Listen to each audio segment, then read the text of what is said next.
me share with you a disappointing statistic. African Americans are 20% more likely to experience mental health problems.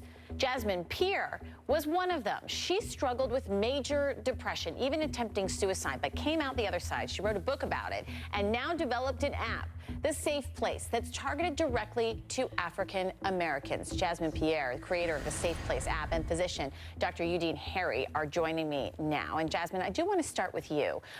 What does this app do to combat this problem? I mean, you yourself have gone through it. Yeah. Well, I just made the Safe Place because I felt like there was not a very good representation of mental health issues for the Black community. This society is so westernized, and we don't really have, the stuff that we need to talk about mental health issues in the Black community. A lot of therapists of different races weren't taught that in school, so it's really silent in my community. A lot of Black people grew up thinking they weren't supposed to have mental health issues, that they were just supposed to pray everything away, and we were just supposed to be strong all the time. And because of that, that is why I was afraid for so long to talk about I had major depressive disorder and that I felt suicidal. But once I got over that stigma, I felt a relief, and I knew that there were other people who needed this message too.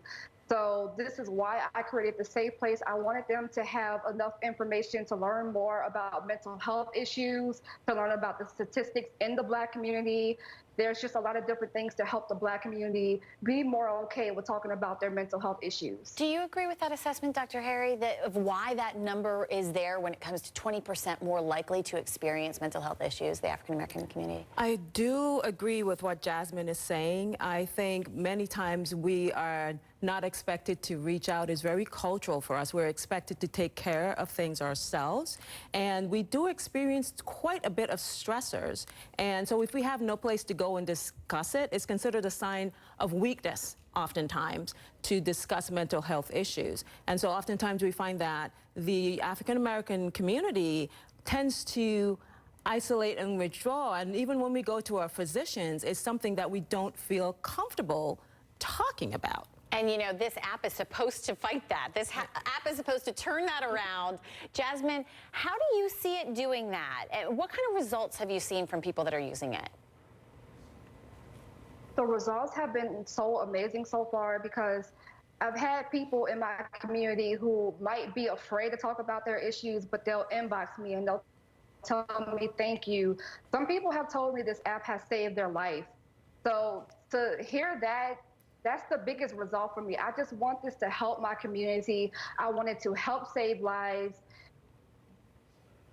And it sounds like it's doing that. We also have huge pride now with Black youth. Yeah. And you know, right now we have a really big problem with Black youth, where we are having a lot of suicides that we haven't seen before with Black children. And you know, Dr. Harry, even the Congressional has a task force now to see what's going on. Yeah, and Dr. Harry, we've seen this on a larger scale with all teens. We're seeing record rates of suicide. 75% of people, by the way, of adults, report that they're either moderately or high stressed. Absolutely. And going into summer, when you're dealing with insane schedules, figuring out childcare, all of that, what's the number one thing that people need to do? Well, the number one thing that we need to do is to change the way that we define how we are successful.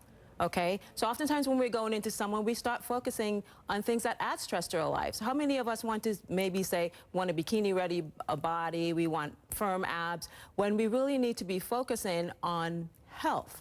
And so I would say one of the things that we can do during the summer is exercise. And exercise actually can improve our health. It improves our moods, right? This is actually a form of treating depression.